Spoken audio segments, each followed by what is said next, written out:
Good morning and welcome. I am so pleased to be joining you all here today in what has been an incredibly engaging and educational IPAC conference here in Ottawa. I want to begin by acknowledging that Ottawa is located in the traditional and unceded territory of the Algonquin Nation. And as we gather here today, I'd like to invite all of us to reflect on our shared responsibility towards truth and reconciliation in our work every single day. As part of that reflection, I'd like to share a poem by Rita Joe, a Mi'kmaq and Nova Scotian poet and songwriter, fondly known as the poet laureate of the Mi'kmaq people. I lost my talk, the talk you took away, when I was a little girl at a Shubenacadie school. You snatched it away. I speak like you, I think like you, I create like you, the scrambled ballad about my word. Two ways I talk, both ways I say, your way is more powerful. So I gently offer my hand and ask, let me find my talk so I can teach you about me. My name is Matthew Rios, and I have the privilege of working with an incredible team at Davis Peer, a B Corp certified social impact advisory services firm, dedicated to solving complex government and social challenges while driving impact in the communities that we live and work in. I'm so pleased to be here again at IPAC as your moderator this afternoon for what I hope you will all find to be a meaningful discussion, not only with our panelists, but with all of you. And thank you again for joining us. Today, we're here to talk about the development and implementation of social policy with and for equity-deserving communities as well as Indigenous communities. Our belief in the importance of this discussion has only been reinforced over the last few days, learning from our speakers and listening to all of you discuss and share about the complex problems governments across Canada are facing. Healthcare, housing, climate change, immigration, the use of artificial intelligence, all of these policy areas are experiencing a crucible moment here in Canada. And the solutions and decisions that government will make in these domains risk having a disproportionate impact on the communities that we want to talk about today. And it's within that context that I'm pleased to be joined by an incredible group of panelists who have varying professional and lived experience, who will talk about their work in engaging with and working alongside equity-deserving communities as well as Indigenous communities. I'd now like to invite each of our panelists to introduce themselves, starting with Dr. Amy Shawanda. Thank you, Matthew. Ani bidaske Quen Dishna Cause Weekwem Kong Don Jaba Nimki Beneshi Do Dem. Coming to you today. My name is Amy Shawanda. I am from Weekwemikong, which is situated on Manitoulin Island within the Robinson Huron Treaty, which is Northern Ontario. I was born and raised there. I guess my whole education background led to me where I am today. I am a mom of 3. I was just debating of whether or not I should share that. So I am an assistant professor at McGill University in the family medicine department. And I think that's it from me for now. And I would like to pass it on. Thank you. Hello, everybody. I'm Hannah Ziada. My pronouns are she, her. My background is in engineering. I trained as a mechanical engineer, but then moved into the public policy field and started out at the City of Toronto doing some public engagement related to waste management, some formative years there. And then I moved into developing children's policies for the Ministry of Community, Social and Services at the Ontario government. Then I moved over to Cabinet Office for some time at the Ontario Public Service, and since then have been at the Ministry of Health. I joined the Ministry of Health during the pandemic, so it was a really busy time, and I'll talk a bit about my experience there. Since then, I'm now the director of the Indigenous French Language and Priority Populations branch, where I'm responsible for Indigenous, Black, French language, gender equity, and other priority population health. So really looking forward to this discussion. In terms of myself, I really measure my success in government and the value of my contributions by what we see on the ground and changes. I'm hoping to talk about that, but fully recognize that we have such a long way to go, and hope that we will have some nuggets to share that will be useful for everyone to take away. In terms of my identity, I think it's an important context setter for this conversation, and we were just talking about our family identities. So I'm the mom of two, I'm a wife, I am the daughter of a widow, and other than that, I'm of mixed race. I moved here as a teenager with my family, and I'm a very privileged woman. So I'm also very grateful to be here on this panel speaking with all of you. I'll turn it over to you. Thank you, Hannah. Good morning, everyone. My name is Augusto Augie Jones, and I don't use Augusto a lot, which is funny about names because my parents named me Augusto, which is West African for Black Panther. I was born in 1968, and my dad was a civil rights lawyer and activist, Rocky Jones. And my mom, Joan Jones, was also involved with that. So from the beginning, I was always in a household that there was conversations around equity, around fairness. And so I grew into that. I was a high school teacher for over 20 years from Nova Scotia. I'm from Halifax, Nova Scotia, but I taught in St. Lucia, taught in Guyana, taught in Jamaica, and also taught in the Bahamas. And then now I am the principal at Nova Scotia Community College. And I'm here really in my connection with Davis Peer. So when Davis Peer does his work, I have a consulting firm called Empathize Others, where they brought me in to do some community engagement work. And that's what we're going to speak about today. As far as identity, I see myself as an African Nova Scotian. And when I say that, people often ask where Black people come from in Nova Scotia. Like, where are you from? Well, we're from escaped slaves that when the British government was trying to destabilize the American government, they said that if you escaped to Nova Scotia, you would be a Black loyalist. And you were promised all this freedom and land. Well, that really didn't work out. But we're not, so we're a group of people that have been in Nova Scotia for over 300 years. And communities, there's 54 Black communities in Nova Scotia. So I center myself there. I also center myself as a privileged male, a privileged able-bodied person, a privileged Anglophone, and a privileged someone to have had the opportunity to go to university. So as Hannah says, she's sitting here in a privileged space. I see myself in that same privileged space. So thank you for coming. Thank you so much, Augie, and thank you to the rest of the panelists for those introductions. Augie, I want to start with you, and we're going to start by asking each of our panelists, can you share an experience where government engagement and the inclusion of either Indigenous communities and/or equity-deserving groups has resulted in the development and implementation of better social policy? When has it worked from your experience, and what did it look like, and what did it feel like to be part of that? Yeah, it's a great question, Matt, and you and I have been together with this, so Matt knows this story, but we did work through Davis Peer with the Nova Scotia Health Authority in fall of 2022. And at this time, the Nova Scotia Health Authority was looking to develop a lung cancer screening program. And they had already ran a lot of the design of this program, but they weren't getting a lot of input from Indigenous communities and African Nova Scotian communities. And that's going to be what I'm going to talk about when the mic circles back to me over this panel. So Davis Peer asked me to join the conversation, and it's interesting because my mother died of cancer, and she didn't tell anyone she had cancer. And when she did go to the hospital, that's the day she died. And so think about it, that from a marginalized community, you would rather die than go to the hospital and get treatment and use these services. And I'm not trying to sound really so heinous around that, but that's the truth. And I really didn't know the truth. I didn't put it in that context until I was doing this work. So it wasn't about what to do for lung cancer screening. It was about how to engage. So the pedagogy, it's how to engage. What mindset do you come to these communities with?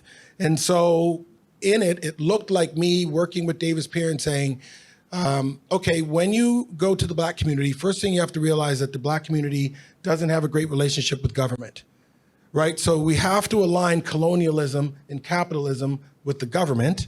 And if you look at the way that colonialism and capitalism works, it exploits certain people. So there's no way from a trauma-informed lens that you can go into Black and Indigenous communities in 2022 and go, hey, we got money. Like, that's not gonna work. Like, there's a relational piece to how you need to address, and this, you could even take it from a trauma-informed position. So they had Nova Scotia Health Authority had a meeting with HAWC, which is the Health Authority of African Canadians. And it happened before I was helping to consult. And the meeting went terribly. The people who were there from HAWC got angry. They didn't feel like they were heard. They felt like things were already done before they got there. So we set up a meeting with, actually it was Mike Davis, who's the CEO of Davis Pier, and myself. We had a virtual meeting. And the whole time I'm telling Mike, and the way that we were gonna do this, the how was, you have to get through the anger and the frustration that we are gonna meet at the beginning. And I think about being a principal and having a parent come to me who's angry. In order for me to get to that point, I have to allow that person to express that anger, right? And not center myself. I need to center the parent. So when we centered HAWC, I remember, I have to say this, it made me laugh. Like, so we were virtual, but I was texting Mike. And when I did the bridge and said, hey, everyone, this is Mike Davis from Davis Pier, and we're gonna talk to you about the lung cancer screening program. Most of the people on HAWC I knew. My aunt was on there. My sister's best friend was on there. So I was the bridge. And that's another key strategy, I think, why this worked, was you needed someone from the community to be the bridge. So when Mike introduced himself and I just turned it over to him, he was under a lot of fire for the first 15 minutes. Like, they were grilling him and they weren't happy. And I'm texting him going, stay in it, we're good. Stay in it, we got it, we're okay. And so what happened is after he allowed people to get to that frustration point, the level came down. And there was a really good conversation. And the whole time, Mike didn't center himself. He was saying, nope, I hear what you're saying. Yeah, just trust us. We're just trying to make this program accessible to the Black community. And here's some really positive things about it. So by the end of it, and I do want to speed up because on a panel, I want to make sure that I don't suck up all the air, is that we went back to Nova Scotia Health Authority and said, the Black community does not want a part of this particular go at it, finish what you're doing, and respect them enough to come back a second time at 0. And that wasn't what the Nova Scotia Health Authority was expecting us to say to them, because they thought we were going to give them answers on, well, 75% through, here's what you need to do. And the Black community was saying, we don't do 75%. Either you have us there at the beginning or we're not there. So the Nova Scotia Health Authority realized, they said, no problem. They finished up with their programming and they're going to circle back to the Black community and start the same questions around how to engage a lung cancer screening program from the beginning. Thank you so much, Augie. And I was reflecting as you were speaking about sort of multi-generational trauma. We heard from Dr. Matt Chow yesterday about the science of how trauma can change genetics and how that doesn't happen just for an individual, but that can happen in community. And clearly you're talking about multi-generational trauma that shows up in some ways in those types of engagements, particularly if they're not done properly. Hannah, I'd love for you to share a little bit about your experience in your work. Okay, thank you. Thanks for sharing your experience as well. I want to take us back to the early days of the pandemic, even though I know none of us really like to think about those days, but we did learn, I think, some really good lessons that I want to share from the government perspective. So at the time, I was working on the testing strategy in Ontario, and we were all collectively looking at the positivity rates. And I think we could all collectively see that there were neighborhoods where the positivity rates were a lot higher and people were being hospitalized in greater numbers. And over time, we learned that in particular, it was Black women actually who were dying more at higher rates than other Ontarians. And from the ministry perspective, we generally looked at it as a testing problem. Okay, so how are we going to get these positivity numbers down and tackle it from that perspective? And so we're all poring over the maps, we're looking at it, and my testing colleagues were like, we're good. We put in a bus. There's now mobile testing. There's so much testing access. People can just come. And week over week, we weren't seeing those positivity numbers budge. And so I started asking questions, and there was really not a lot of desire, I think, at the time to kind of like explore that further, because it is a lot easier from a government perspective to just add a mobile testing bus. But as soon as we dug a little deeper, and I think as soon as the regions decided to have a person who was going to be responsible for this, which is also a critical step, and there was somebody actually looking into it and finding out what was happening in communities, we discovered, of course, we all know now, I think, that there were massive concerns. People, probably like your mom wouldn't have been wanted to see, like, rather be dead than be seen in a lineup to go for a mobile bus testing. Like, that's just a terrible idea. And so we realized we had to put testing in safer sites, like more culturally appropriate sites. We had to have culturally affirming approaches, and wraparound care was needed. People were afraid to test positive, and they didn't know what to do after that happened. And, you still have to go to work. It's not like you have a sick day. There's no food. You don't know where to go. You can't isolate. And so it all of a sudden kind of snowballed into a problem that was much bigger than the testing file. And so what happens in government is really tricky. And I think like it really adds to this is like, it's not the testing files issue. Like how are they going to solve this problem?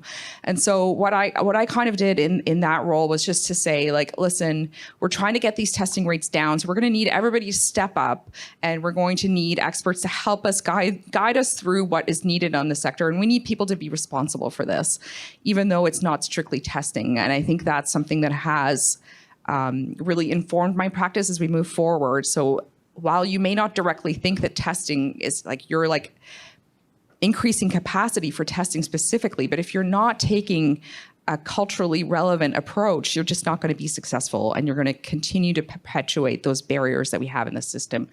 And I'll talk a bit more about that in a minute. But the specific success that we saw in this initiative is that we struck partnerships with the Black Health Alliance, specifically Paul Bailey, who is incredible and became a strategic advisor for a number of our files, and the Black Physicians Association of Ontario, so Dr. Anya Narome.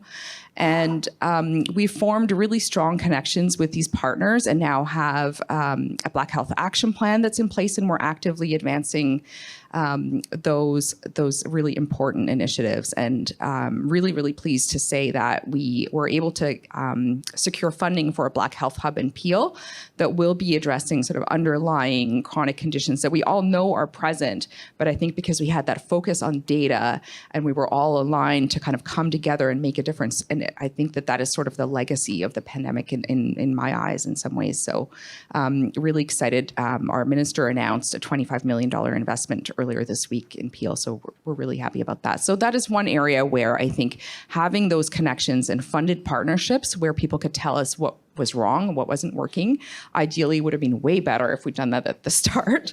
But at least, it's a step in the right direction. And now we're ready. We know what the plan is, and we're ready to make those pitches whenever those opportunities come. And so if there are any bureaucrats in the audience, like, be ready, know what your pitches are. Don't wait for somebody to say, what are the gaps? Know what the gaps are, know what your plan is, and be ready to pitch it at the drop of a hat.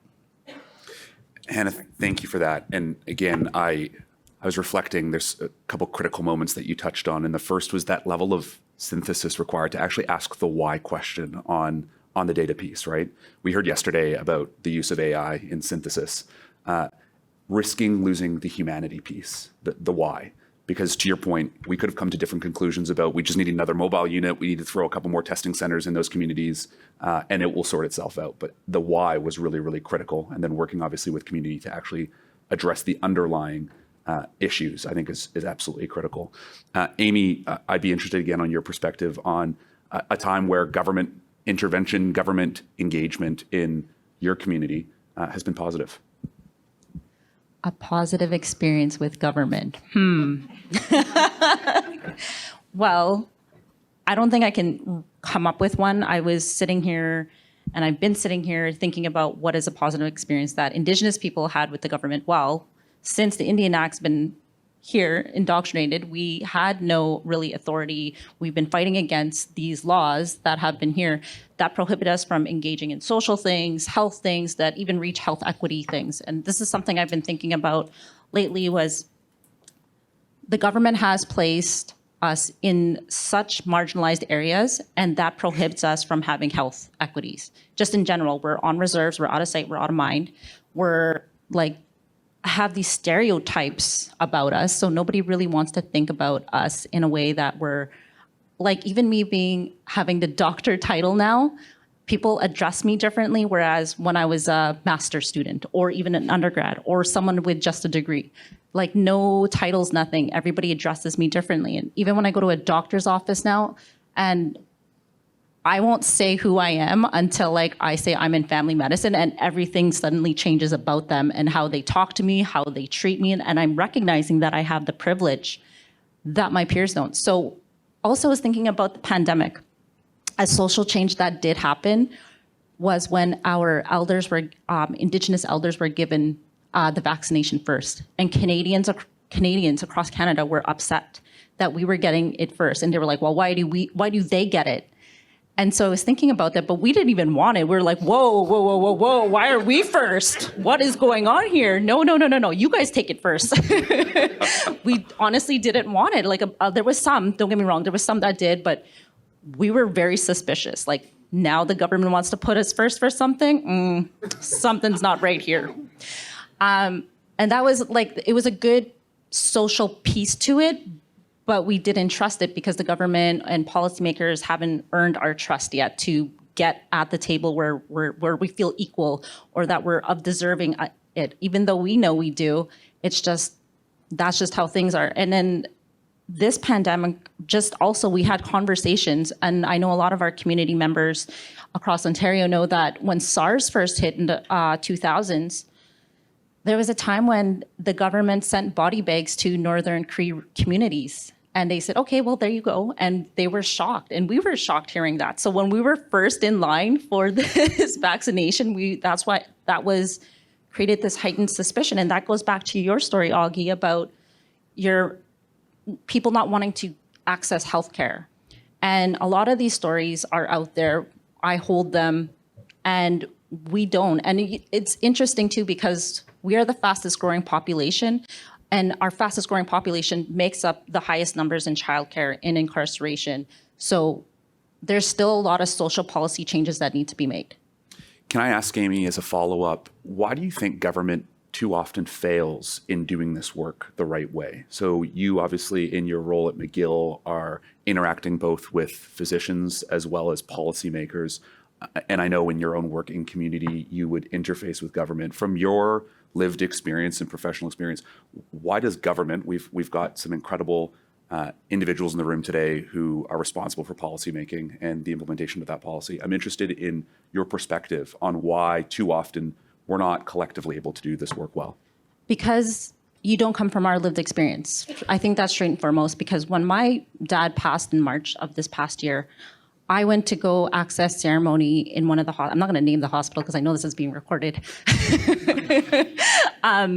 This particular hospital where he passed away, I asked for ceremony and they were like, it's closed, can't access. I'm like, here we go again. So in my master's, same thing happened. I wrote my whole dissertation on a particular hospital because it was inaccessible to me and my family. And then so again, when it's happening with my dad, I asked again, can I get some smudge? I need to have ceremony right now. Like this is a very critical time.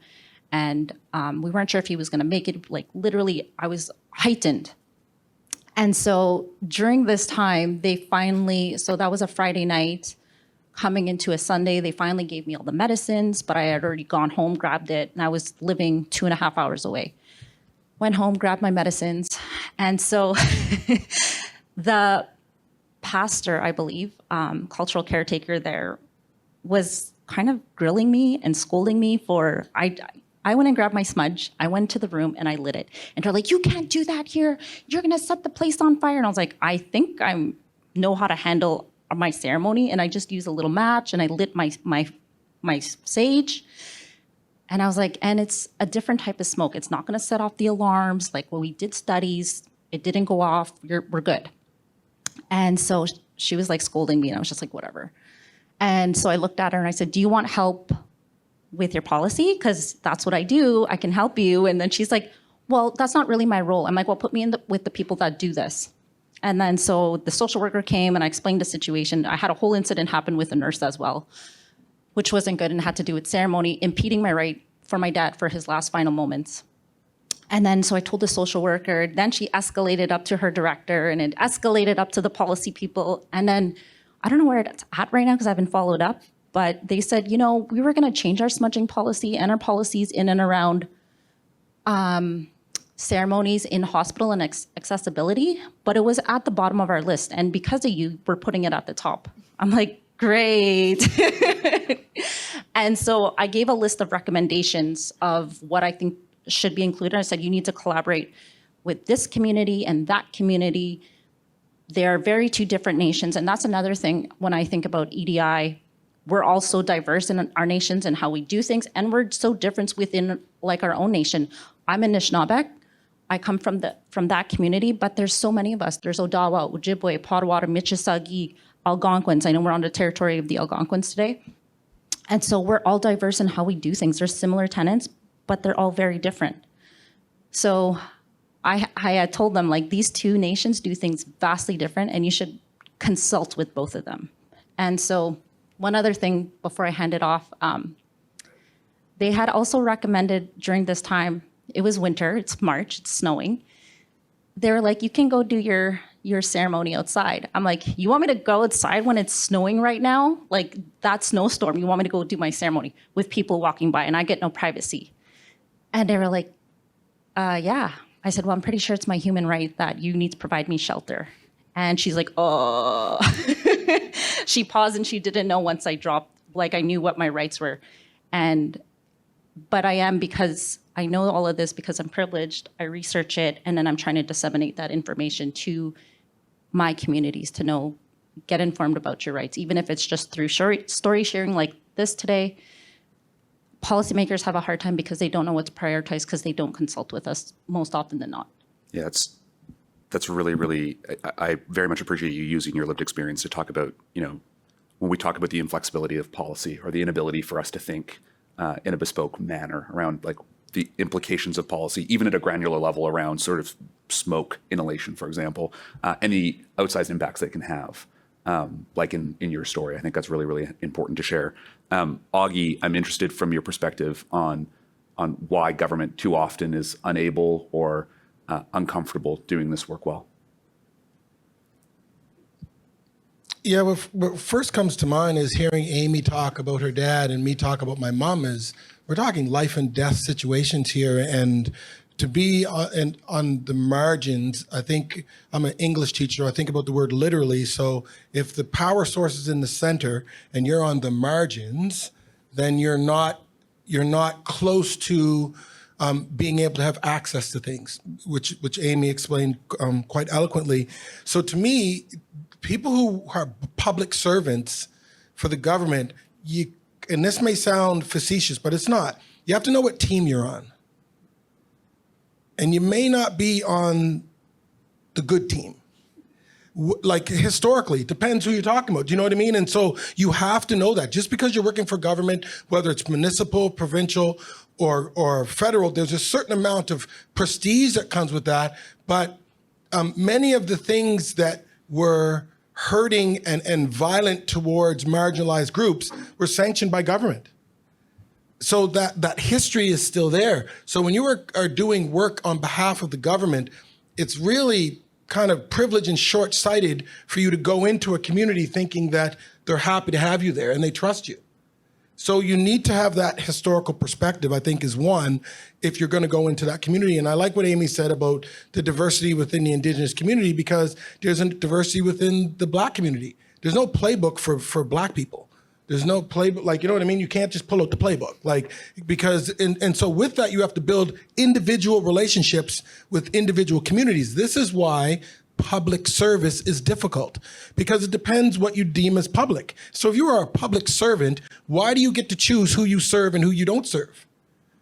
You're supposed to serve everybody well, but we tend to serve the people in the middle well, and the people on the margins. Government has a long history of not giving too much of a hell about the people on the margins, and actually exploiting the people on the margins, and not offering them health care, the way that policing's done, the way that the school system is. And at 55 years old, I'm really tired of trying to talk about the data and the literacy and numeracy rates and police check rates and healthcare rates for people on the margins. Like, can we get past that and then get to the point that historically things have been inequitable? I think that's the one kind of piece that government often misses, but the structure of government is 4 years at a time. Right, so a lot of times you don't have that sustainability of even a deputy minister staying, or like, so oftentimes your projects or your mandates get thwarted by a change. And so a change in government, a change in managers. So to keep that sustainability is very difficult. I get that. The other thing I would say is ask the community. So my son is 18 years old, and at Christmas, and this is the age of empowerment. So women are empowered, people of color are empowered, people with disabilities are empowered, and I think that government has to deal with the fact that everyone feels empowered and they want rights. My 17-year-old wants rights. So when I do Christmas, I go to him and I say, "What do you want?" He tells me what he wants, and I get exactly that. My mother didn't do that. So in the 80s, I got an Evel Knievel bike that I did not want, but she bought it for me. And so, so I think even though this example seems funny, it's true that if you ask the community what they want, they will tell you. That's exactly what Amy's saying. That's exactly what Hannah said about COVID. Like, but government is not, doesn't have a history of going into the community and centering and saying, like I would say to my son, I want the answer of how to please him at Christmas. I go to him, I ask him, he tells me, I get that unit, we're good. And it's that simple. And so the two things I would say, Matt, to that question is, one, have a historical perspective of the communities that have been hit by colonialism and capitalism and exclusion for decades, if not centuries. Know that when you're going in to the situation. And two, center the community and ask them what they need. The last thing I would say is there's a Mi'kmaq leader that said, and I want to leave this with the room, is it's not truth and reconciliation. It's truth facilitates reconciliation.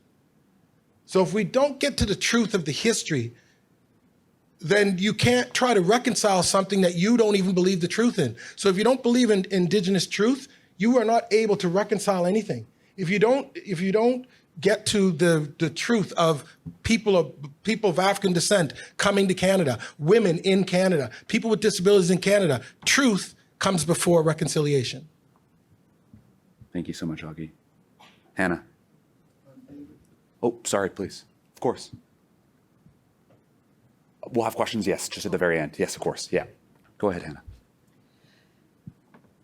I agree with all your comments, and I don't have much to add other than I think when we look at government generally, and this is a huge generalization, of course there are exceptions, but overall, the system was designed by and for white, privileged, cisgendered, and income-secure people. And I think that's really at the heart of why we, government, the bad guy, me included, have a really hard time understanding that we need to be engaging and designing policies that work for everybody. And for me, it's very simple. I think the trajectory of my career changed when someone told me that and explained the concept that because the system was designed by people who are privileged, there are, and I feel like everybody in this room is probably aware because you self-selected yourself into this session, but really, we're continuing to perpetuate systemic barriers, and unless your policy, your work, your scope of control is actively anti-racist, and you know what your anti-racist actions are, you're perpetuating systemic racism. And as soon as the person, my colleague told me that, I was like, okay, got it. Like, this is actually really simple. Like, just do anti-racist policies, just be an anti-racist, take action, or you can perpetuate what's already happening. And it's like pretty easy, but it's just, I think people who are in places of privilege just aren't motivated to do that. And so while we have a lot of equity, diversity initiatives and commitments and a lot of lip services being paid, I think we're really in the place where we're looking to move beyond that. And I do want to share perhaps in a few moments about some thoughts I have on how to advance that. But that's, I think, for me, the root of the issue here. Yeah, that's great. Thank you. One of the questions that we were really reflecting on is striking this balance between creating agency for communities to participate both in the development and implementation of social policy, while not giving or laying out the bare responsibility to those communities. How do you find that balance, particularly when the social policies that we're trying to solve for, often, the problems that we're trying to address were imposed on those communities by big bad government, through history. So I'm interested to understand your perspectives on how we strike that balance of meaningful engagement, asking, to your point, Augie, the questions, having agency in community, while not placing all of the responsibility on those communities and inadvertently re-traumatizing a community by placing that responsibility alone in them. So I'll start with you, Augie. I'd be interested in your thoughts there. I think we strike a balance because I think we strike a balance. I do want to contextualize. When I talk about government, we're talking about government over centuries, right? So now this is new government, and there is a sense, even the theme of this gathering the last 2 days is around serving the public in a more inclusive, diverse way. So I think every company is dealing with that. So right now, there would be two things that would strike that balance for me, Matt. One would be take yourself out of the center and put the community in the center. That may seem easy, but I've been in many rooms where, for example, someone would talk about slavery and then someone would put up their hand and talk about the Irish potato famine. And those type of conversations where there's a counter to try to say, well, this also happened, means you want to be in the center and you can't take yourself out of the center. But in order to serve someone, so me as a privileged male, in order for me to really hear my wife, I have to take myself out of the center. For me as an able-bodied person who never met a building that I couldn't get into, I have to take myself out of the center to hear the disability voice. So the first thing to strike that balance is, from an ego perspective, take yourself out of the center. But the balance with community is community also doesn't want to do the work. So where do we come in as public servants? We went to school and we have expertise in policy and strategy. So we have to use that expertise to co-create with the community. So it's not like we have to give up everything and do nothing. No, we have a job to do, but we don't have to do it all. And so I often think about the 50-50. When I was a teacher, I never wanted to give 52%. Because the student, I wanted to give 50. So I give 52, they can only give 48. And if I give 60, they can only give 40. So I really stopped my effort at 50% and gave them the space to give their 50%. And I would meet them in the middle. And so I think government has to do that, where it uses its powerful tax-infused people's money power to give their 50%. And then the other 50% is to co-create social policy. Ask your teenage son what he wants. So co-create that by asking the community what they want. And then your powerful machine called government makes that happen for the community. And then and it's a sustainable conversation. It's not a one-off. Then you go back and you research, and how's it working out? What are our measurables? What do we need to change? And from an Indigenous point of view, can you maintain that for 7 generations? And if you do that for 7 generations, you've made systemic change. My father started a transition year program at Dalhousie for Black and Indigenous students it's now 58 years ago. And my dad passed away 8 years ago, and there's still students going through that program. So that to me is the epitome of sustainability. He's not here anymore, but that systemic 7-generation piece is still doing the work. And so if government sees things that way, I think that you will authentically impact community. Amy? Thank you, Augie, for that. I think I just want to build off of that. Often when policy is being made, there's more often than not white women, white men sitting at the table creating policy about and for Indigenous people. And more often I'm seeing now they've included people that have an Indigenous studies background, but they're still not Indigenous. And I have conversations with my friends who are non-Indigenous and from a variety of backgrounds, and they're like, I was asked to help develop policy on Indigenous people. I'm like, wait, what? I'm like, you're not even Indigenous. She's like, I know. She's like, I just have a degree in whatever she studied or he studied. And I'm like, that's very problematic. And they tell me that the people at the table don't hear them, that I only have a degree for my own understanding. I don't speak for Indigenous people. And so I find that's another problem, is like, who are you designing policy for and with? Are they even in the room? Are they even at the table? And so it just reminds me, this past week, I was at another engagement for Indigenous peoples. And when I was sitting at the table, we were so diverse in our conversations. We had a First Nations representative, which was me and another person. There was a Métis person, and there was an Inuit person. And I rarely ever see an Inuit person sitting at the table. And a lot of the policies affect them, and they're often excluded. So if you're gonna say Indigenous, make sure you have all three groups represented and that they have input included as well. Because more often when they say Indigenous, it's policy that's just for First Nations people. And another aspect to further complicate things is when you're creating policy, we often have this very layered complexity of on reserve, off reserve, status, and non-status. And this just adds into the whole weave of like really looking at these things. So these are things we're mindful of when I'm sitting at the table. I have an Indigenous Studies degree in my PhD, my master's, and my undergrad. I have a terminal degree. And so with me, I'm able to bring and think about all of the nations that I've got to learn about and got to see and take part in their communities. And so when I'm sitting at these tables, I can't represent all of them, but I try to make sure that I can consult or bring certain people on that I think would help represent and bring their voices to the table. So if I could leave you with one thing, make sure if you're saying Indigenous, you had all three and you consulted all three groups. That's great. Thank you. Hannah, interested in your perspective on sort of that balancing act of government of wanting to engage and not place sole responsibility in community. Yeah.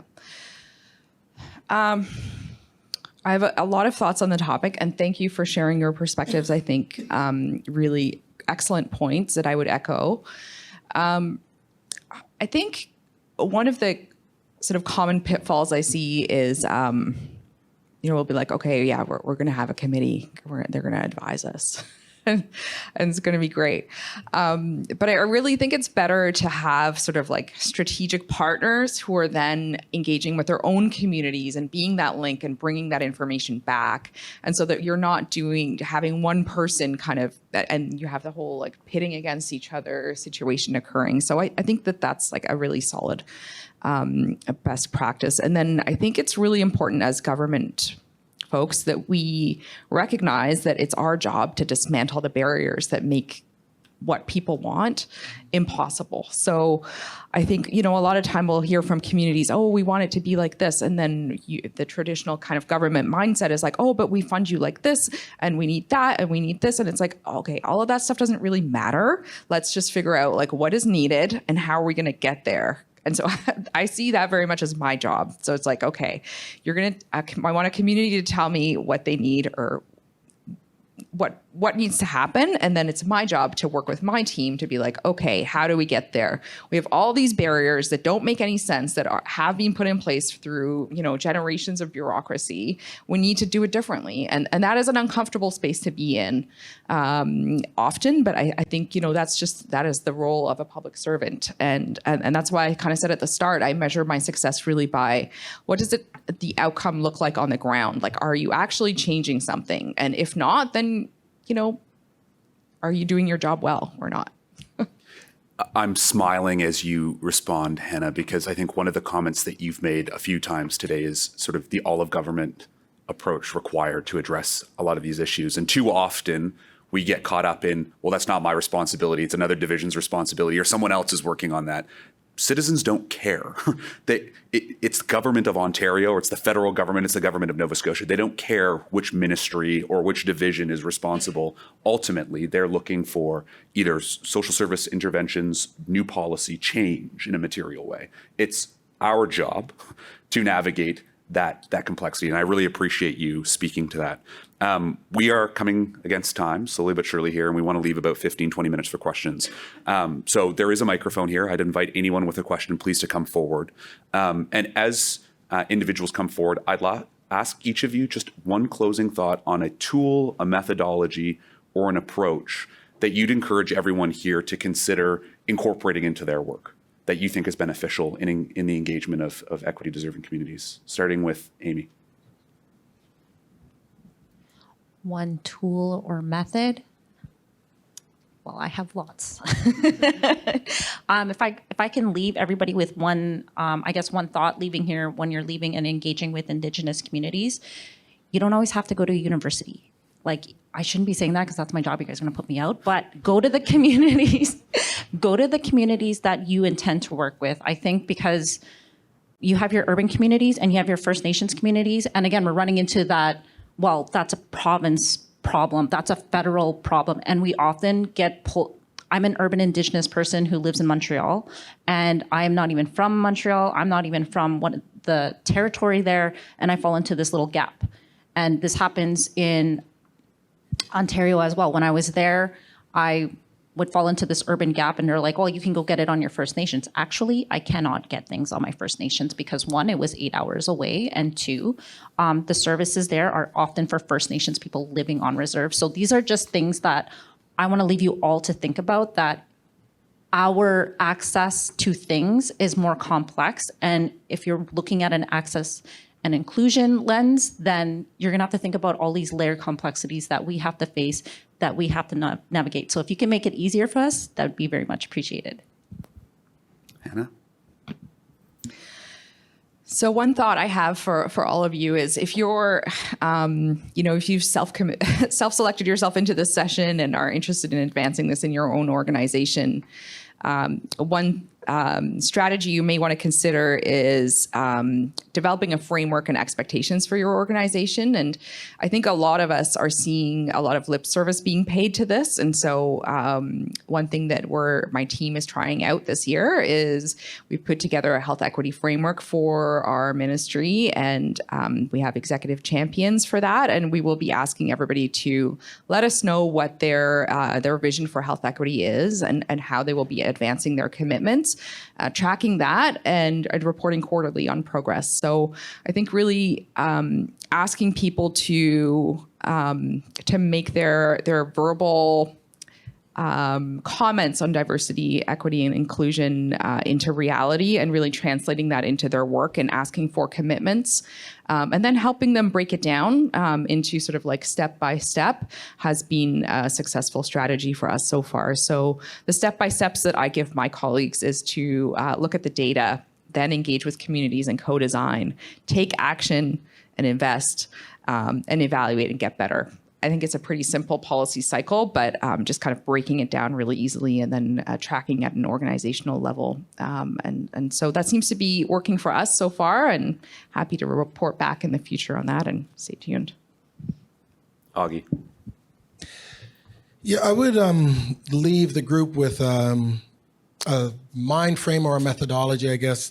I think about Sankofa, and for those people that are familiar, and you can just Google that.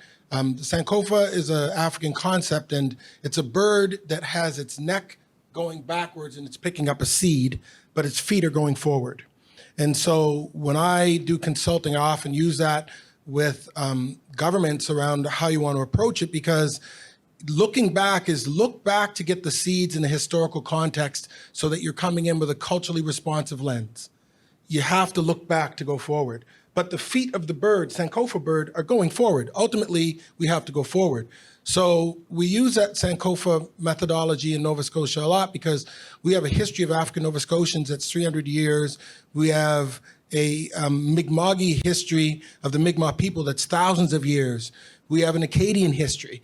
We have a Scottish Gaelic history. There's a lot of histories that are existed. So when you go into that community, use the Sankofa method of spend time really researching what's the historical background, and then it will help you go forward the same way the feet of the bird are going forward. Thank you so much. I'd invite now anyone with questions to come forward, please. Hi, and thank you for this very, very interesting debate and dialogue. I have a very uncomfortable question, and please reserve the right not to answer. What message or what narrative would you give to a lot of people that do see diversity and inclusion efforts being undertaken lately as a very uncomfortable or sometimes as a threat to some extent? What message or what narrative would you to assure a lot of people that really see that as it's positive to a certain extent, but you know what I'm talking about? Thank you. Yeah, I had to grab the mic. Thank you. I think when you frame this around change management, you're always going to have resistors.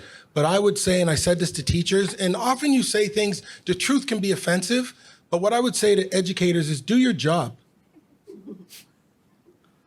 No, I'm dead serious. Like, it doesn't need to be complex. If you are a public servant and you're making a salary to serve the tax-paying public, then who do you deem who's worthy of that service? Everybody is. And so that's a new concept to include everyone and try to bring the margin closer towards the middle. That I get that. So if someone is hanging on to the status quo, because what's interesting is the people that want things to stay the same are better benefiting from what's going on now. So I'll tell you that most people that I listen to who are on the margins, they all want change. They all want change. They all want improvement. So if you are a public servant and you're paid by the people, it's your job to serve all the people in your capacity.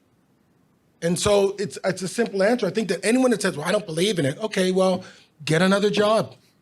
But don't be a public servant if you don't believe in serving the public. Hannah, Amy? I think just kind of building off what you had shared, Augie, is that if we're going to talk about EDI and implement EDI, EDI is not a one-size-fits-all, and I mentioned this earlier. EDI does not fit for Indigenous people. It's kind of like what Dr. Celeste Pedre-Spade and Geraldine King share, that it's kind of like two rivers. Yes, you have EDI for those in a separate category, and then you have EDI for Indigenous people, and that is, yes, we have nation-to-nation relationships. There is a fiduciary responsibility from the government, but also that we also want equity, but we're also diverse in our nations, and our needs are completely different from one community to the next. And that when we're looking at inclusion, yes, please include us in things, but everything is going to look differently. So this EDI does not fit all. Hannah? I would say, I think the question was about it being uncomfortable, and I think it is supposed to be uncomfortable because change is always uncomfortable. That doesn't mean we're going to stay the same as a society over time. And anyone who's I think it's just you have to kind of move on. It's like we want to make change and change it. We're going to evolve as a society. So, from my perspective, though. It's a lot easier of a conversation when you bring it back to the data. The data is so obvious. It's obvious. You can see from my perspective, I'm in the Ministry of Health, we can see who's doing well and who's not. And it's just like plain as day. It's in the numbers. So just take a look at who's doing well and who isn't, and then focus on improving our outcomes.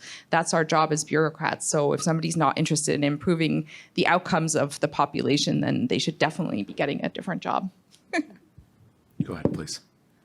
Ani, I'm Jason. Wikwem Kong Dunjpa, Makwadotum.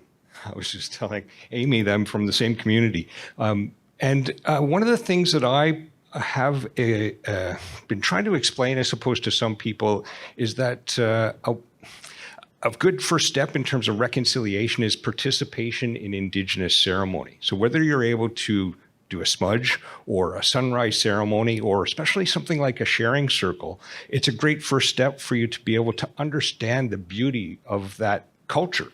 And so my question, I guess, and Augie sort of, after I got up to come over here, talked a little bit about actions that can be taken, because I think there's an important first step, which is to build trust through a relationality kind of activity. And I wonder if there are what your thoughts are on all of that.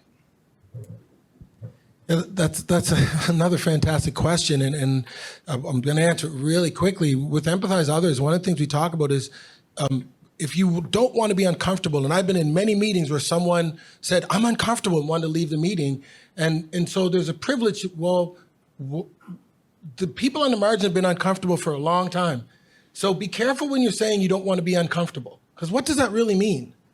Like, really think about it as a human being that you don't want to be uncomfortable. So you really want to stay in a privileged bubble. Like, so we have to step out of our comfort. So to your point, I talk about going into spaces. So I went to I was at St. X, and there was a drag show, Queen of the Highlands, and the person that was putting it on was a good friend of mine, and he said, do you want to go to the show? And I said, no, I can't. I said, I just won't be comfortable. So the next day he had a ticket on my desk, and I went. And I had the best time. I was uncomfortable, I'll tell you, but I learned. And so I would say to everyone, take baby steps where at work, sit with someone different. I went in for breakfast today, and human beings are funny. Like, I was sitting at one whole round table to myself because I was not comfortable not knowing strangers, right? So our comfort levels are very important in this conversation, is you have to test your comfort levels every day. So at work, going to a different restaurant, try a different food. Restaurants beyond your fast food are all ethnic and all have a culture that why don't you try it out? So if you don't want to get into the heavy lifting, there are things that you can do that will stretch your neuroplasticity, right? Your ability to be flexible by just doing baby steps and trying something that's uncomfortable. We go to the gym to make our muscles uncomfortable so that they grow. So being uncomfortable is a part of growth. Amy? And I just want to add to this. Yes, you're all welcome to our ceremonies. If you don't ever think you're not allowed, trust me, you would not even hear about the ceremony. So please come when there's a sunrise, if there's smudging, please come to it. We're always welcoming people. We want you to be there. It's a great space to learn, and it's also a great space for one-on-one to ask questions and things and just learn. But yeah, so if you're ever unsure, trust me, you will not even hear about the ceremony.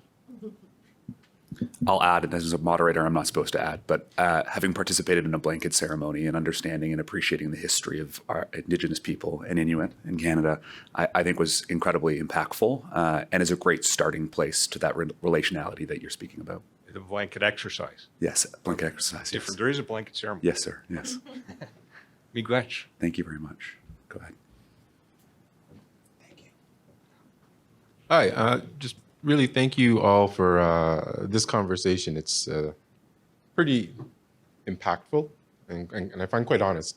I wanted to get your thoughts on a kind of a part of some of the engagement pieces of whether you've experienced this or not, but when kind of engaging in some of these equity and diversity kinds of discussions with communities and you're trying to bring change, sometimes in the process it gets co-opted where, you know, the center, as it will lever its ability and knowledge of a process to reassert I'll say a colonial presence.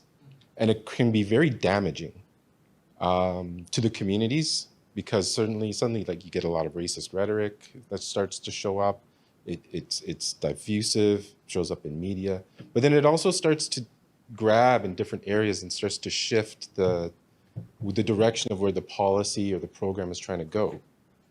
Do you have any thoughts? I don't know if you've experienced this, and you don't have to share if it's, you know, too uncomfortable, but any advice for, you know, us as trying to like kind of steward these moments through, who also are, you know, either, you know, have our own diversity elements in this, and like how any advice on how do we continue to move forward, or, you know, when you kind of get these headwinds that kind of come at you, you kind of follow where I'm getting at. Yeah. I recently had an experience. It was a small group discussion, so that made it a little bit easier. But I was talking to somebody about a compensation model, and there was somebody there who was also trying to uphold the standard way of business that we've been engaging in. And the way the comments were made was really offensive, and this person clearly had no idea. So it's tough, and I think sometimes, like, as you know, as a leader in the organization, I see it as my job to step in and be like, listen, understand that's your perspective. That's not what we're here to talk about. We're here to talk about change. And so I do just try to nip it in the bud as quickly as possible. And I recognize that I have privilege to be able to do that, and you know, my position in the organization and in that specific conversation. But that was a recent example. So I try to really just I apologized for the comment on behalf of this person because it was a government person and I'm from the government. So that's kind of how I've tackled it in the past, but it's a tricky one because there's so many layers that often people sometimes aren't aware of what they're saying, and so but I just try to take responsibility and address it in the moment. That's been my experience, but I'd love to hear other thoughts.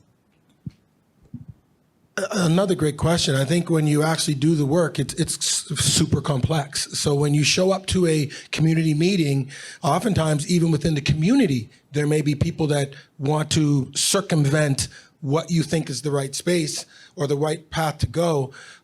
I would say, like, having an inclusive, safe space, I really do think you have to set up the space correctly.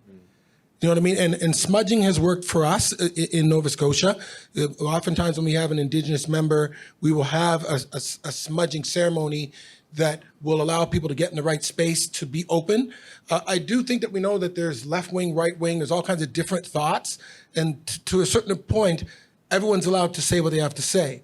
But I think making sure it's a safe space is one of the ways that you want to set up at the beginning of every meeting. And also I think that there's a way of make sure that the community perspective and moving the community forward impactfully stays the focus. Because oftentimes the person that wants to go in a different direction, you can you can expose them by keep saying, we're here for this. We're here to do this lung cancer screening, and we really want this to work for the community. So the one person or two that keep trying to take you off track, if you get a collective of people that are moving in that direction, after a while, I find that energy will dissipate because of the way that you set up the frame. We're running against time. We have two individuals in the line. What I'd actually like to ask is if both of you can ask your questions, and then we can turn it over to the panelists to perhaps try and respond to both in our closing comments. Please go ahead. So first off, I just want to say thank you for sharing your expertise and your personal experiences with us here today. It's been a fantastic discussion. And I just was wondering, when approaching co-design, what are one or two words that come to mind that would help us understand what is needed for achieving this form of policymaking? Thank you. I have more of a comment, so I'll say it very quickly. And it's about cultural appropriation and being sensitive to that. And I found that I've worked with Indigenous Services Canada in education, and I've had the opportunity to be included in many ceremonies, differing ceremonies from one end of the country to the other. And I'm always very sensitive about, what should I do? Should I participate? How, should I wear a ribbon skirt? Should I? And I've been really can share that I've been embraced by all of the communities and really brought into the ceremonies to share those ceremonies and to bring me into it. And it's not a matter of, I'm always, or I have been hesitant and, kind of stand to one side and think I don't want to interrupt and I don't want to be, breaking up something. I shouldn't be there, but that hasn't been my experience at all. And Indigenous cultures have been so warm and welcoming, and really is a matter of sharing. So it's been such a blessing and an opportunity for me to be included in those things, and it really helps my policy and program and to be able to understand where people are and how I can reach them at that point. So shout out to Indigenous colleagues, friends, and community members for the gifts that they've given us. Thank you so much for sharing that. And it really dovetails quite nicely with Jason's comments around how do we create relationship in a meaningful way, and experiencing activities together is a critical part. To that first question, as it relates to the co-design piece, are there words or concepts that you reflect on, and certainly any reaction to that that sharing as well. Yeah, I'd like to, again, I appreciate the questions. I think the two of them do go together. The word that came to my mind, which is, again, not a comfortable word, is subservience. Right? To be a learner in the space, right? So no matter if you do the work and you're subservient, and we're often not, we're supposed to be so confident and we're the center, but in order to do community work, you have to be a learner. So don't talk the most. Don't, hopefully I even this out. I think that being in the room and not sucking up all the air, and also being a follower. So if it is ceremony, to the last person's point, go to the ceremony and participate, but don't try to lead that ceremony. Don't be subservient and be happily a learner in the space. And then if you've gone to a couple of those ceremonies, then you can be more comfortable and spread yourself out a bit. But I think that we part of the theme of what I've been trying to say is community has to come first, and marginalized communities can sniff out inauthenticity. We become experts at that. So if you come and you're not subservient and you're not here to serve that community, they will know that, and that project and program is not going to go far. So if there's a sense where you give off that energy that we are here to learn and work with you and co-create, and there's a humility, then I think that's a beautiful thing. I love Buddhism. I love Acadian culture. I'm from Nova Scotia, so I kind of love bagpipes too. Like, it's kind of crazy, but I can dip my toe in other cultures, and people can dip their toe in my culture too. But do it with class and humility, because that hasn't always been the way people have dipped their toes in our culture. They've done it as an expropriation. And if you look at the media, I look at the blackisms that are selling products now, when there's still racism, is a really weird